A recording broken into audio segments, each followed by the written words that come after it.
I'm Aasif Mandvi. I'm going to read from a statement by Khaled El-Masri, a German citizen of Lebanese descent who was a car salesman before he was detained in December 2003. The U.S. policy of extraordinary rendition has a human face, and it is mine. I was born in Kuwait and raised in Lebanon. In 1985, I fled to Germany in search of a better life. I became a citizen and started my own family. I have 5 children. On December 31st, 2003, I took a bus from Germany to Macedonia. When we arrived, Macedonian agents confiscated my passport and detained me for 23 days. I was not allowed to contact anyone. I was forced to record a video saying I had been treated well. I was handcuffed, blindfolded, and taken to a building where I was severely beaten. My clothes were sliced from my body with a knife or scissors, and my underwear was forcibly removed. I was thrown to the floor, my hands pulled behind me, a boot placed on my back. When my blindfold was removed, I saw men dressed in black wearing ski masks.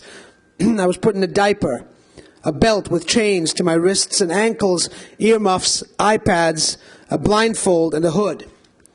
I was thrown into a plane, my legs and arms spread-eagled and secured to the floor.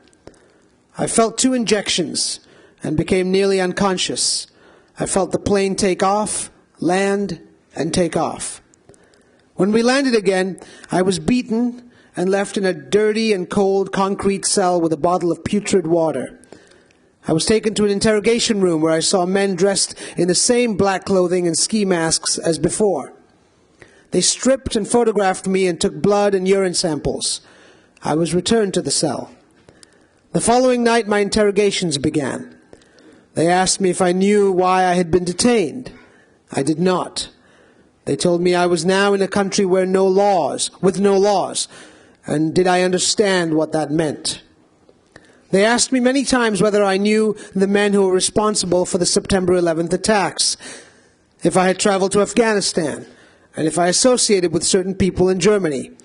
I told the truth, that I had never been in Afghanistan and had never been involved in any extremism. I asked repeatedly to meet with a representative of the German government, or a lawyer, or to be brought before a court. My requests were ignored. In desperation, I began a hunger strike. After 27 days without food, I was taken to meet with 2 Americans, the prison director and another man referred to as the boss. I pleaded with them to release me or bring me before a court, but the prison director replied that he could not release me without permission from Washington. He also said he believed I should not be detained in the prison. After 37 days without food, I was dragged to the interrogation room where a feeding tube was forced through my nose into my stomach. I became extremely ill. I was taken to meet an American who said he had traveled from Washington and who promised I would soon be released. I was also visited by a German-speaking man who explained that I would be allowed to return home, but warned that I was never to mention what had happened because the Americans were determined to keep it a secret.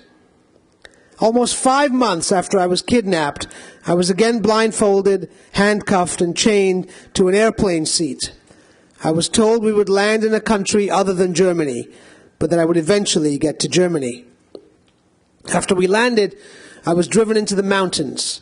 My captors removed my handcuffs and blindfolded and told me to walk down a dark, deserted path and not to look back. I was afraid I would be shot in the back. I turned a bend and encountered 3 men who asked why I was illegally in Albania.